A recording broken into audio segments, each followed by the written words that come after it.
시작! 안녕하세요. 저는 양시모스입니다. 전 지금부터 JMS와 교회의 차이점에 대해서 얘기를 좀 해보고자 합니다.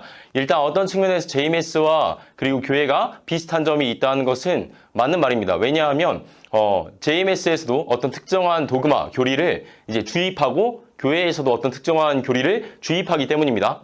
그런데 일단 차이점이 있어요. 첫째는 얼마나 강압적으로 주입하느냐의 차이가 있습니다.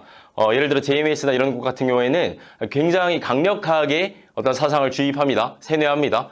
반면에 교회 같은 경우에는 좀 교회마다 차이가 있습니다. 왜냐하면 개신교는 다양성이 있기 때문에 어떤 교회는 굉장히 열려있고 토론이 되는 교회인 반면 어떤 교회는 굉장히 또 이제 도그마틱합니다.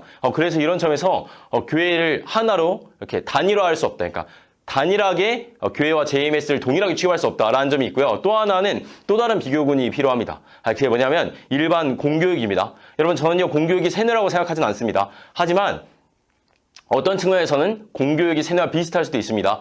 왜냐하면 공교육에서도 추구하는 어떤 경향이 있기 때문입니다. 예를 들어서 한국의 교육 같은 경우는 조금 더 구성주의적이지 못합니다. 그러니까 답이 여러 개가 아닐 때가 있습니다. 주입식이고 객관식인 경우가 조금 있고요. 둘째는 훨씬 더 창의적이라 할지라도 예를 들어가지고 이제 그 일부 다처제를 지지한다거나 조혼을 지지한다거나 아니면 살인을 지지한다거나 이러지는 않습니다. 그러니까 분명히 추구하는 어떤 명확한 가치관이 존재합니다. 이건 도그마틱한 거죠.